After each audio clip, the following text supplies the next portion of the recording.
Hello mga kananay, another day na naman tayo, another video. Samahan nyo kami mga kananay sa pupuntahan namin. At ito nga mga kananay, dito kami pupunta sa National Museum dahil nga ay sinamahan ko yung anak ko na magpa-pictorial sa graduation niya. Meron palang magandang museum dito. So, ba't sila nakatawid na? Ewan ko, di nila sinusundan. Tara na! Wala pa. Sige, May ano pa dyan, oh. Hulihin tayo niyang nakatayo. Sige. Mga layas eh, oh. pangit ko naman. Tara na. Yan, patawid, patawid, patawid.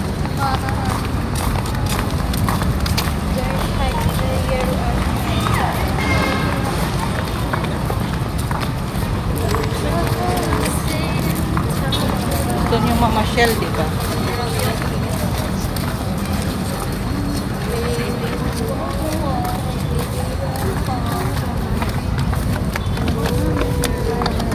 Ang ganda dito.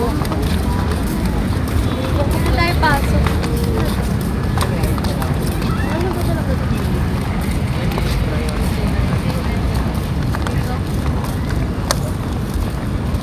Sa Marble Hall daw. Tagal na dito sa Maynila, ngayon nakapunta dito. Mamasyal kami mga kananay. Malapit lang to sa school ng anak ko.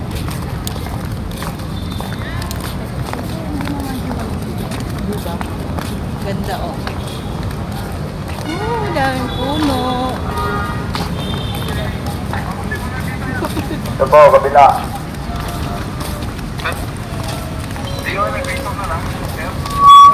Tagak. Dapat magbaong kayo ng ano eh, tubig eh. Dapat dumaan tayo na SM, bumili tayo ng ano, pagkain natin.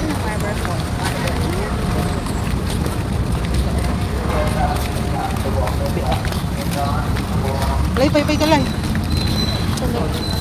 Doon pa, sa kabila, paikot.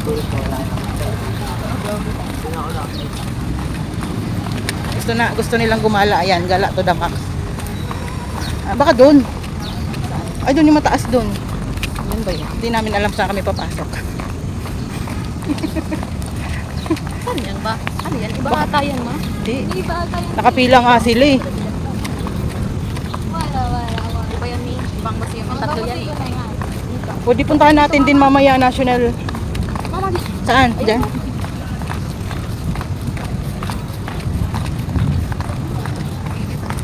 Oh, di ba? Ang ganda dito. Ayun na. Kita na namin. Kita na namin ang entrance. ito pa.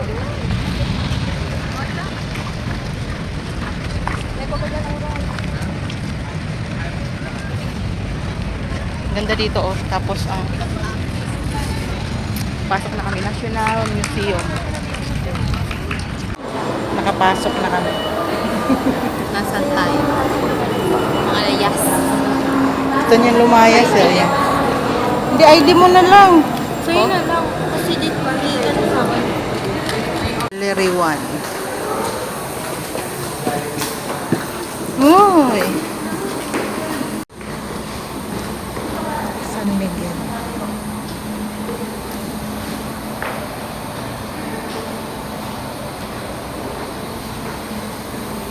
Natingin ako na itsura ko naman dyan sa ano mo.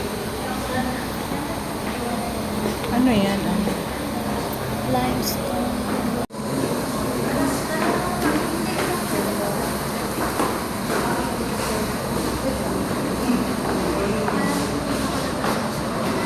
Hmm?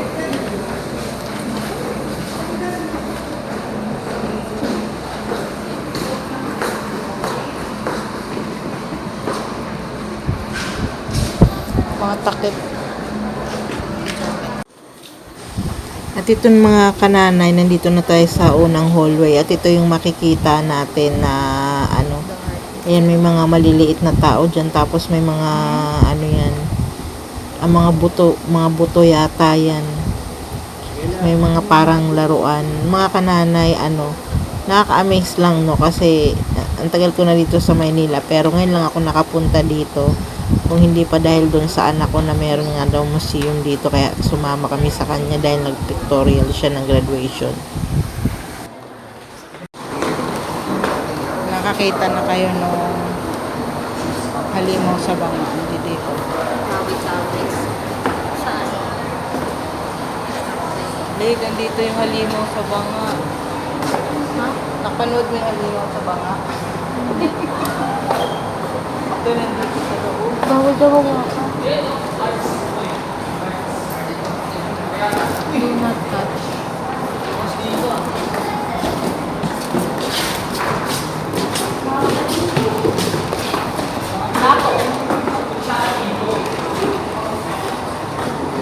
Ang ganda ng mga plato.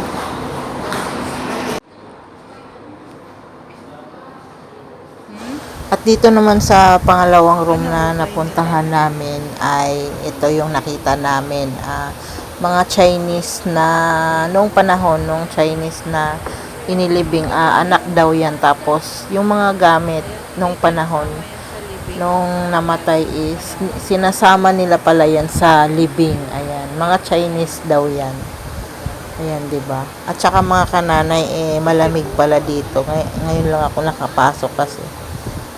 Yan, tsaka bawal nga pala ditong hawakan yung mga titingnan mo lang talaga sila. Kasama yung Bawal mong hawakan, ayan, tingin lang tsaka kailangan mo lang magbasa. Meron ka rin naman palang matutunan dito sa mga history, no? ito yung mga mga nahukay.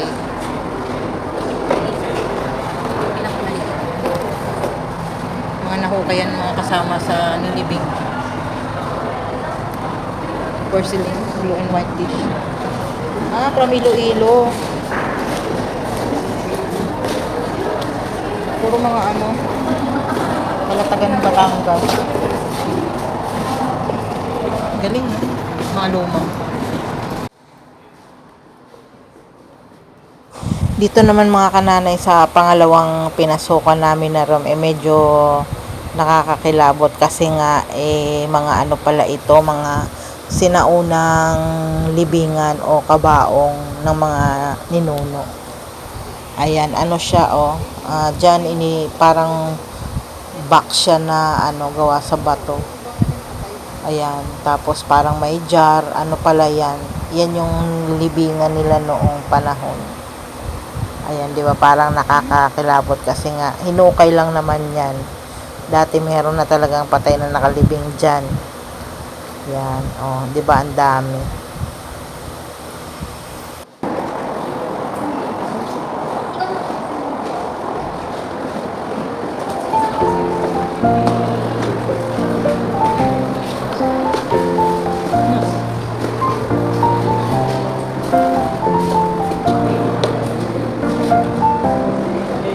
Sarangani.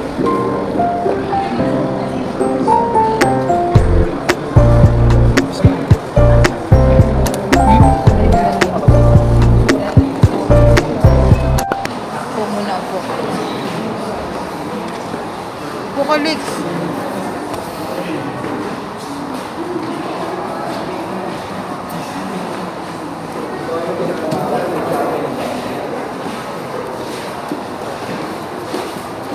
Dito layo, mga palayok-lay.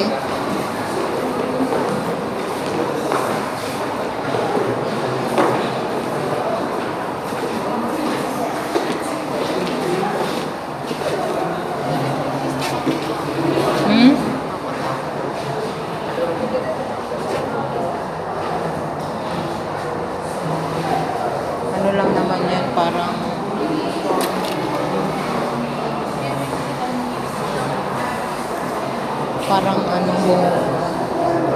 ito maganda, mga gamit nila. Mahilig talaga nung panahon palayok. Palayok yung ginagamit. Yung mga drinks.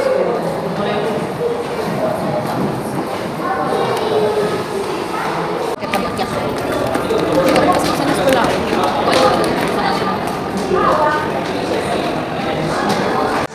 Anito. Meron dito eh, oh.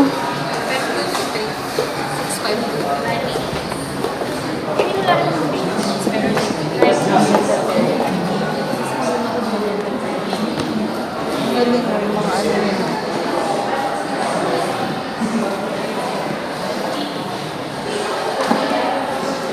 Mga Dito naman hinabi. mga kananay sa second floor na pinuntahan namin, Ganda, oh. makikita mo yung iba't ibang mga tela na ginamit ng ating mga ninuno. Ayan. Yung mga hinabi nila Tapis. ng panahon. Ayan, ang kukulay nila mga kananay. At saka yung, ito naman yung ano, gamit ng panahon na Mga pang shield shield. nila kahoy. Ayan. Ipugaw. Gawa lang yan sa kahoy. Pero sigurado kung matibay na kahoy yan. Bantok. Diba nakakamanghang lang kasi may mga Kalinaw. ganito pala na makikita sa mga Ayaw. museum. Mababalikan natin yung ating history, mga nakaraan. At ayan yung mga kananay na amis ako dito Grabe kasi ito, tulis, oh. pili lang kayo dyan kung sino yung kaaway ninyo. Charot. Gawa yan mga kananay sa bakal. Ayan yung ginagamit yan ng mga siguro yung mga pandigma noon, mga mandirigma. Ayan isang lang yan, sigurado talaga.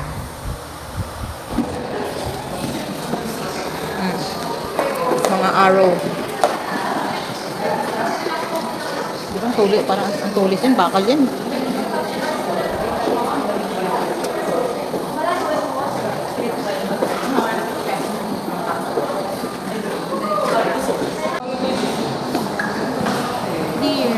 Oo. Carabao head yan eh. Ayun, para ba? Etong maliit. Abo, yung four. Abo.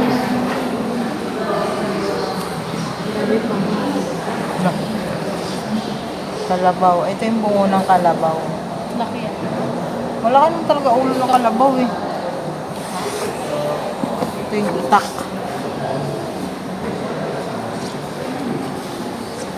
Yung banig. Ayun yung anito tawag dun. Yung itim na yan. Anita Maxwell. Anito?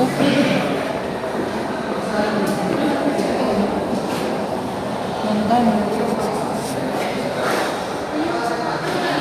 Ito tayo sa kabila. May ganyan sila lolo mo dati. Alin? Ito ano yan? Kumao. Sa banto.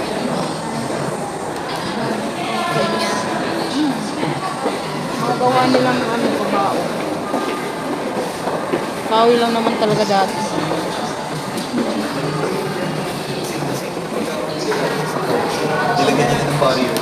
Galing eh.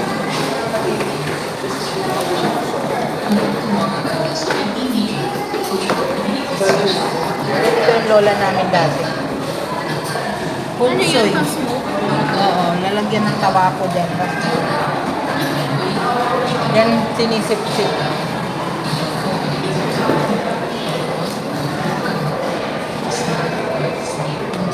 Ito mo meron pa ito.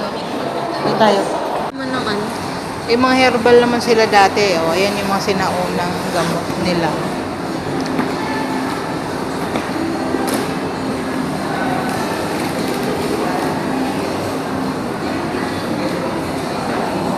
Banaw, batchay.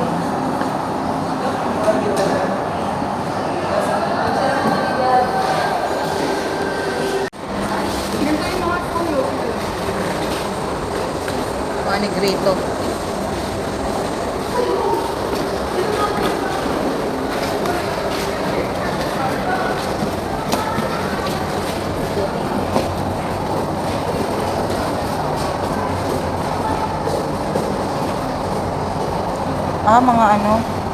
Mga kuha sa kahoy na na? Ayun yung bark cloth. Bark, di ba yung puno yung kahoy? Ginagawa siyang ng mga sinaunang panahon, parang tela. Ito yung malaking puno. Yung bark na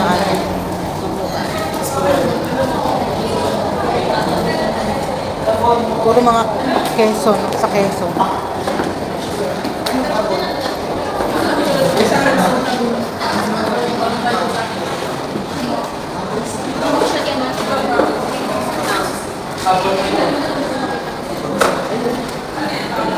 Mga ita.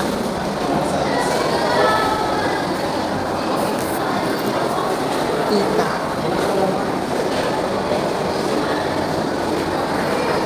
At ito naman mga kananay, dito Ayun, banda yung mga makikita mo dating dito yung parang hugis na ano siya. Kung paano mo makikita yung isang kuweba.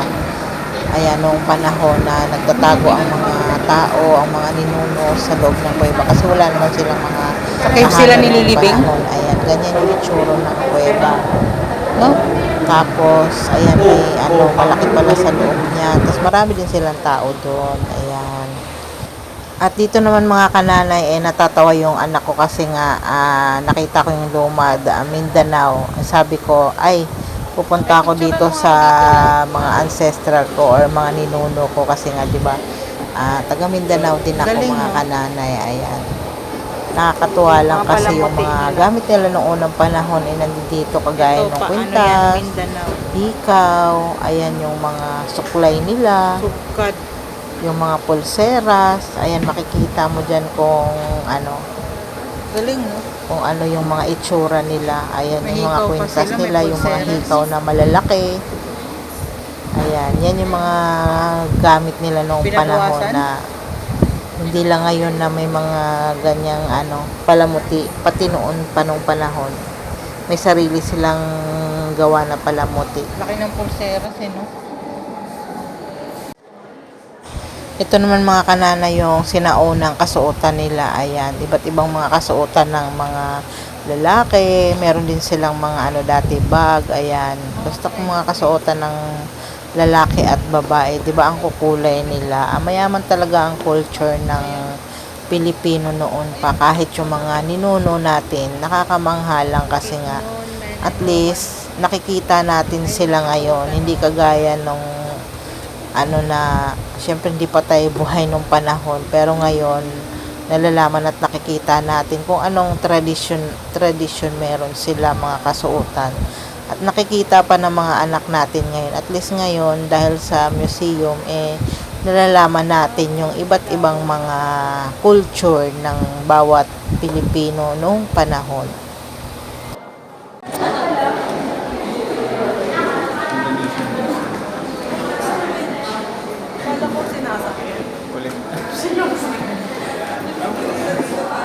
Kudyapi, ayan yung kudyapi, oh. Kulintang, ayan yung kulintang. Naririnig niyo ba yung kulintang? No. Ayan yung pangtugtog nila. Kulintang.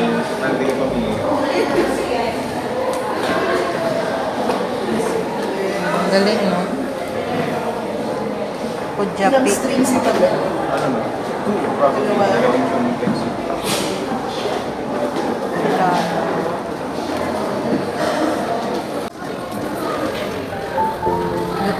Musical instruments.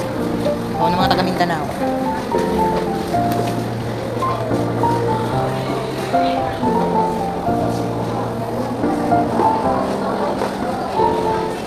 Lakas na tunog niya pag pinano.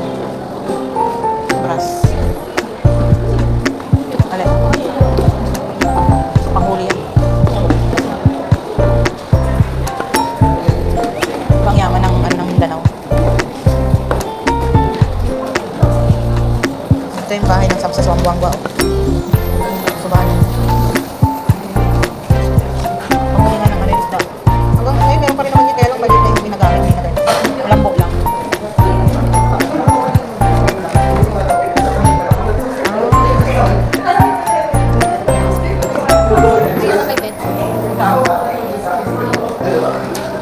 Ano yan? Bed ng sa Lanao del Sur. Hindi pang sabi lang. Hindi, sabi ko, sir, ito lang, sabi ko, hindi nagdala lang ko. Sabi ko, Pag may special occasion, inaano yan siya. Sinasabit. Diba? Galing. Ito naman,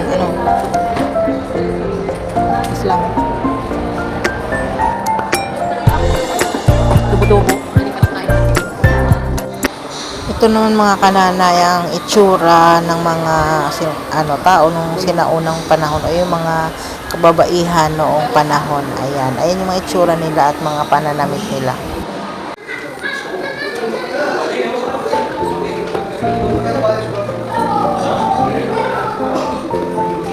Galing mga damit nila, no? Binuborda lang nila yan, mga ganyan.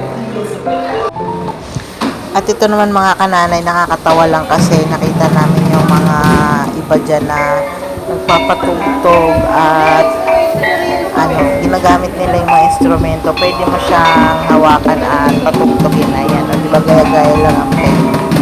O, pwede naman siyang, pwede mo siyang gamitin kaya, sabi ko, i-try nyo din na, hawakan at patugtogin yung mga sinaunang ginagamit ng mga ninuno natin. Ayan. Tuwan-tuwa ako dyan mga kananay kasi pwede siyang gamitin. Ayan. Parang scary.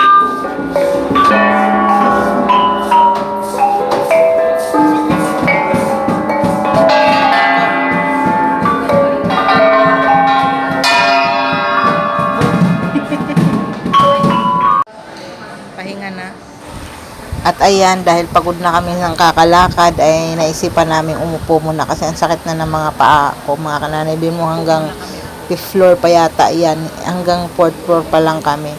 Pero gusto ko nang lumabas kasi nga tapos na yung anak kong picture ng graduation pic niya. Kaya ayan, pahinga lang kami konti kasi nga ang sarap ng aircon dyan, tsaka malamig, tsaka yan, masakit na yung paa namin. Pero kami ay pauwi na. Sa Mindanao, meron to. Losong. Oh. Losong.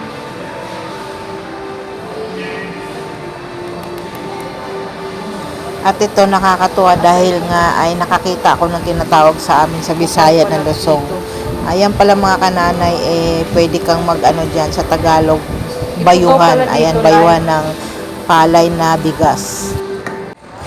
At ayan nga mga kananay, ay hindi pa nakontento. Umalis na yung mga tao din at nadaan kami ulit yun. Kaya sabi ko sa anak ko, gumawa tayo ng banda. Ang tatawag natin ay banda dito, banda doon. Ayan, ilan na lang kami dyan, tsaka kami na lang talaga yung naiwan dyan. Doredo.